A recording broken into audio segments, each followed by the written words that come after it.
때로는 하느님이 원망스럽기도 하고 그분이 계신데 왜 이런 일이 벌어질까라는 하느님을 믿지 못해서가 아니라 너무나 아프기 때문에 그런 생각이 들기도 하죠.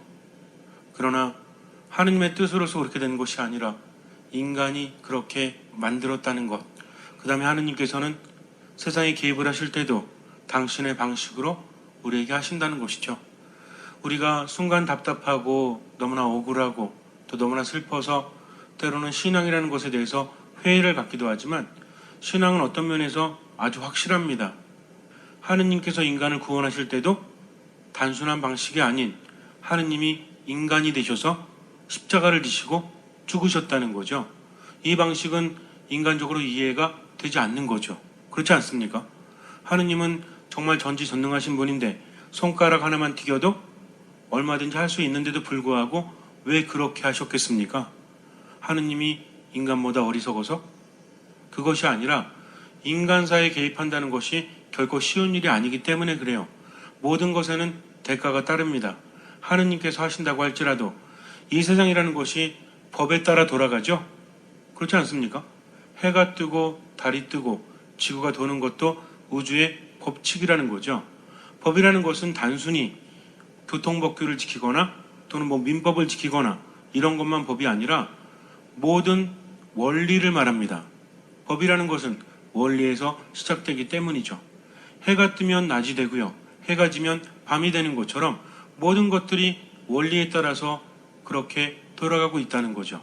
그러면 이렇게 복잡한 세상에 하느님의 개입이 있기 위해서는 인간들의 법칙을 무시해서는 안 된다는 거죠. 우리가 바라는 대로 하느님께서 나타나셔서 이 사람 구원하고 저 사람 구원했으면 좋겠지만 하느님께서 나타나실 때는 어떤 일도 벌어져요?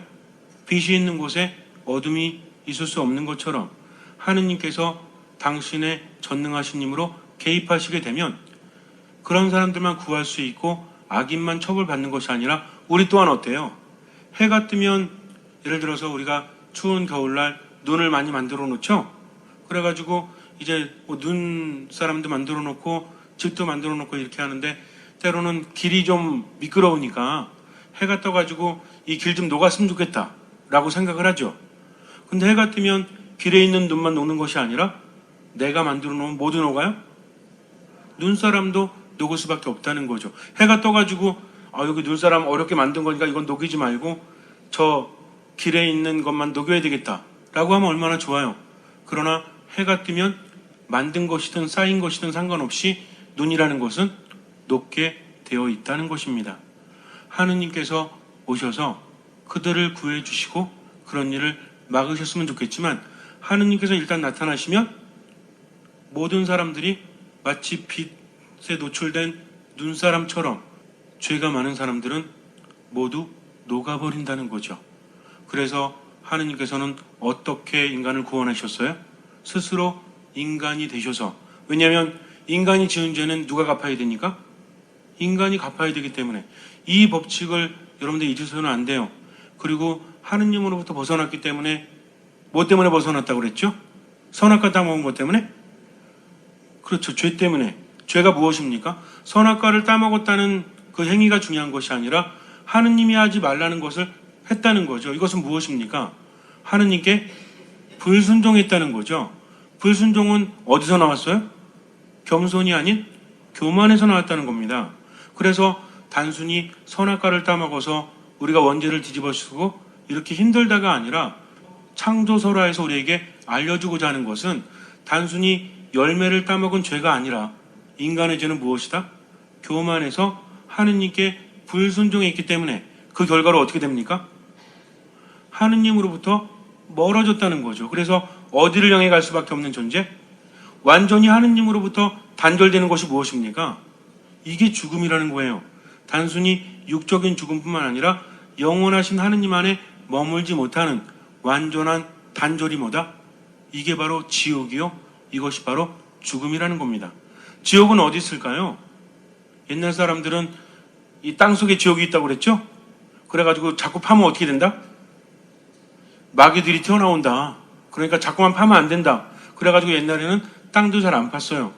그러나 지옥이라는 것은 단순히 사탄이 있는 곳이 아니라 지옥은 하느님께서 계시지 않는 곳, 그분을 만날 수 없는 곳. 인간은 하느님의 모상대로 창조되었기 때문에 그분으로부터 단절되면 어떻게 돼요? 크게 죽는다는 거죠. 절대로 행복할 수 없다는 것입니다. 그래서 죄라는 것은 단순히 열매를 따먹은 것이 아니라 하느님이 하지 말라는 것을 한 것, 즉 교만했기 때문에 불순종했고 그 결과로서 인간은 하느님으로부터 멀어지는 죽음에 처하게 되었다는 거죠. 이것을 뒤바꾸려면 예수님은 어떻게 하셔야 됐어요? 우선은 누가 하느님으로부터 벗어났습니까? 인간이 벗어났잖아요. 그럼 누가 갚아야 돼요? 인간이 갚아야 되죠? 근데 인간은 갚을 능력이 있어요, 없어요? 없습니다. 내가 갚는다고 할지라도 누구 죄를 갚은 거예요?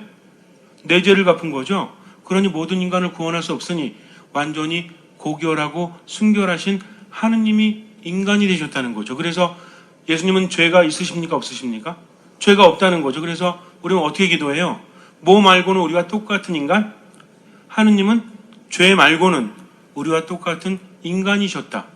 때로는 슬프기도 하고 때로는 아프기도 하고 인간의 나약성을 그대로 지니셨다. 왜 그런 인간이 되셨죠? 인간을 구원하기 위해서 인간이 갚아야 되기 때문에.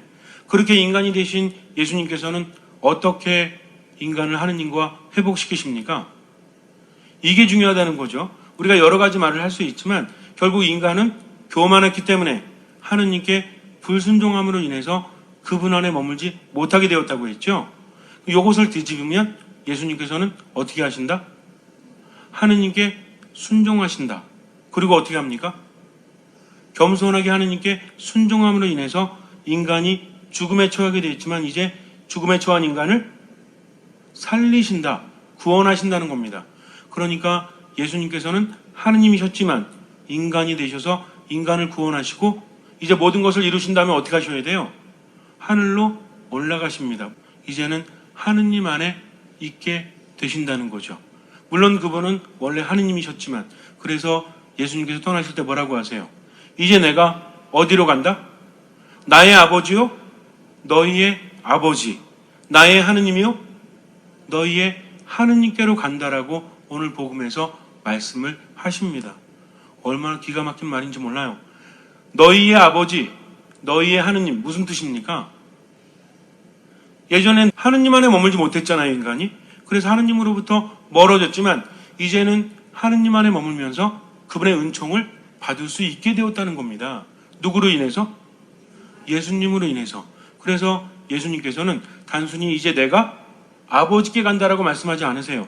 요한복음을 보면 예수님께서 순환당하시기 전에는 나와 아버지에 대해서 많이 말씀을 하시죠. 내가 아버지 안에 있고 아버지께서 내 안에 계신다. 너희들이 만약에 아버지의 뜻을 실천하게 되면 나와 아버지가 너희에게 가서 그 사람 안에 살 것이다라고 말씀하셨죠. 그런데 이제 예수님께서는 뭐라고 하십니까? 내가 이제 나의 아버지, 너희의 아버지께로 간다라고 말씀하십니다. 이제는 내가 나의 하느님, 너희의 하느님께로 간다는 거죠. 예수님의 순환과 부활을 통해서 이제는 하느님은 단순히 예수님만의 하느님이요, 예수님만의 아버지가 아니라 그분의 죽음과 부활을 통해서 우리의 아버지 하느님이 되셨다는 겁니다. 얼마나 큰 사건인지 몰라요. 그러니 이제는 우리가 예수님의 공로로서 죽음 안에 머물지 않고 어디 머문다? 하느님 안에 머물게 된다는 거죠. 중요한 것은 그것을 믿느냐, 믿지 않느냐.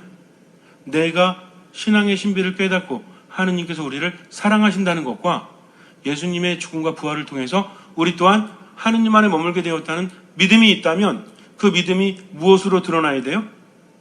삶으로 드러나야죠. 그러면 하느님 안에 있고 온전히 그분을 신뢰하는 사람은 어떠한 자세로 삶을 살아갑니까? 기쁘게 살아가겠죠? 누구 믿고? 하느님 믿고.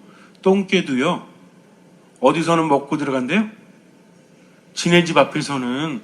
제가 이제 가끔 어천저수지 이렇게 한 바퀴 도는데 개가 한 마리 있어요, 거기에. 근데 이 개, 욕이 되네? 개 새끼가 제가 이렇게 가니까 와서 막 짖어요? 이러면 막 도망갑니다. 도망가다가 또 보고 짖고. 똥개들의 특징이 있죠? 그래가지고 조금 가다가 자꾸 약 올리고 그럼 쫓아가니까 또 도망가다가 근데 어디쯤 가니까 안 도망가요 이제. 왜 그런 거예요 했더니 지네 집이야. 그러니까 똥개도 지네 집 앞에서는 몇 프로 먹고 들어간대요? 똥개마다 달라요. 어쨌든 그런데 우리는 하느님을 믿고 있고 그분 안에 머물고 있으니 그분이란 든든한 백이 있으니 온전히 신뢰하니까 나를 구원하신 그분이 나를 얼마나 사랑하십니까? 그 똥개도요, 주인이 아무리 똥개를 사랑한다고 할지라도 똥개 때문에 목숨 바칠 수 있어요? 요즘에 여러분들 뭐 애완견들 키우시면서 어떤 개는 병원도 데리고 가고 어떤 개는 옷도 입히고 저번에 봤더니 개가 코트도 입었더라고요. 그래서 가만히 봤더니 코트가 뭔지 아세요? 버버리야 버버리. 나도 버버리가 없는데 개도 버버리 코트를 입을 정도. 하지만 개에게 그런 코트를 입혀줄 수는 있어도 대신 죽을 순 없습니다. 그러면 여러분들은 저를 포함한 우리 모두는 똥개만도 못하면 돼요 안 돼요? 안 되죠? 똥개도 그런 주인을 믿고 있는데 우리는 나를 너무나 사랑하신 하느님을 믿지 않으면 되겠습니까? 안 되겠습니까? 안 된다는 거죠. 그러니까 슬픈 일이 있어도 주님께 희망을 두고 지금 여기에서 최선을 다합니다. 근데 문제는 뭐냐면 기도하지 않으니까 말씀을 묵상하지 않으니까 또 미사 안에 온전히 머물지 않으니까 확신이 생기지 않는 겁니다. 인간이 얼마나 대단한지 아십니까? 그러나 인간이 얼마나 어리석은지 아십니까? 아는 것만 가지고는 돼요 안 돼요? 어떻게 해야 돼요? 자꾸만 해봄으로 인해서 몸으로 체험하면 돼요 안 돼요? 되잖아요. 도레미파 솔라시도 몰라갖고 못 치나요? 혹시 모르시는 분? 건반 보고 여기가 도고 여기가 레고 여기가 미고 이거 알아요 몰라요? 알죠? 근데 그거 익히는데 쉬워요 어려워요? 도가 뭔지 아세요 모르세요? 치름계 다 아시죠? 여기 옆에서 도 옆에는 뭐야? 레 옆에는 아시잖아요. 그러면 금세 익힙니까 못 익힙니까? 익히잖아요. 근데 익혔다고 해서 피아노를 자유자재로 칠 수 있어요? 계속해서 연습함으로 인해서 내가 아는 것을 뛰어넘어서 이 손가락이 얘 길들여줘야 되겠죠? 이런 것들이 바로 체험이라는 겁니다. 근데 이걸 가르쳐 줄 수 있어요 없어요? 여러분들이 체험하신 걸 다른 사람들에게 가르쳐 줄 수 있습니까 없습니까? 가르쳐 줄 수는 있겠죠. 이렇게 하면 된다. 자 봐봐 이렇게 누르면 돼. 옆에서 그렇구나. 돼요 안 돼요? 아무리 대단한 사람이 가르친다고 할지라도 이건 누구의 몫이에요? 나의 몫이라는 겁니다. 하느님께서는 인간을 그렇게 만드셨어요. 다른 것들은 다 그렇게 노력할 줄 알면서 신앙적인 것만큼은 그렇게 노력하질 않아요. 그냥 주일에 성당에 왔다가 평일미사 몇 번 왔다가 이렇게 하지 온전히 그분께 믿음을 두고 그렇게 살아가지 못합니다. 믿음이라는 것은 행동이 따라야 되겠죠. 내가 온전히 믿는다면 그분께 신뢰를 둔다면 내 삶 한가운데서 그분을 믿고 나아가야죠. 근데 내 신앙은 똥개만도 못하다면 얼마나 안타깝습니까? 내가 믿지 않는데 어떻게 기적이 일어날 수 있겠습니까? 이제는 여러분들이 대답할 수 있으시죠? 기적은 어디로부터 온다? 하느님께로부터 온다. 그런데 그 기적을 가능하게 하는 것은 우리들의 믿음이라는 거죠. 믿음이 없다면 절대로 기적은 일어나지 않습니다. 예수님께서 어떤 마을에서 기적을 별로 못 일으키셨어요. 기적이 일어나지 않았다는 겁니다. 별로. 그랬더니 예수님께서 뭐라고 하세요? 왜 이렇게 믿음이 없는지 의아해 하시죠? 기적이 많이 일어나지 않음에 대해서 의아해 하시는 것이 아니라 기적이라는 것은 이미 일어나고 있는데 문제는 뭐냐면 믿지를 않으니까 기적이 많아요? 아니면 기적이 적어요? 그럼 예수님 컨디션이 나빠가지고 기적이 많이 안 일어났습니까? 아니면 믿음이 없기 때문에 기적이 많이 일어나지 않았습니까? 그렇죠. 믿음이 없으니까. 하느님께로부터 기적이라는 것은 언제든 흘러나오고 있는데 믿음으로 응답하지 않으니까 그런 기적이 일어나지 않았다는 겁니다. 우리들 안에 확신이 있다면 예수님의 부활은 누굴 위한 것이다? 우리가 함께 모여서 성삼일 전례를 했죠. 부활 대축제를 지내지 않았습니까? 근데 부활 지냈는데 국수 먹은 거하고 고기 먹은 거만 기억나면 돼요 안 돼요? 이거는 기뻐하라고 준 거죠. 왜 국수를 먹었는지 왜 고기를 먹었는지 알아야 돼요 몰라야 돼요? 왜 국수 먹으셨어요? 주니까? 왜 고기를 드셨습니까? 이날이 기쁜 날이니까. 왜 기쁜 날이죠? 누가? 그럼 예수님 부활한 게 나하고 무슨 상관이에요? 여기까지 생각 안 하시잖아요. 그러니까 예수님 부활했다. 힘들어 죽겠는데 성삼일 전례하고 봉사자들은 독서하고 해설하고 성가 부르고 그러니까 힘든 것만 남아. 그게 아니라요. 부활하신 예수님께서 우리도 부활시키셨다는 거죠. 이제는 그분의 아버지는 누구의 아버지예요? 우리의 아버지입니다. 그분의 하느님은 누구의 하느님이에요? 우리의 하느님이시죠. 전지전능하신 분이 나의 하느님이요 나의 아버지라면 내가 두려워할 필요가 있어요 없어요?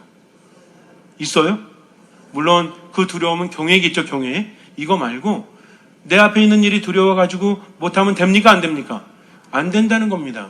진짜 재밌는 건 뭐냐면 해보시라니까요. 믿음을 가지고 안 되는 거 없습니다. 문제는 뭐냐면 믿지 못하니까 하지 않으니까 기적도 일어나지 않는 거죠.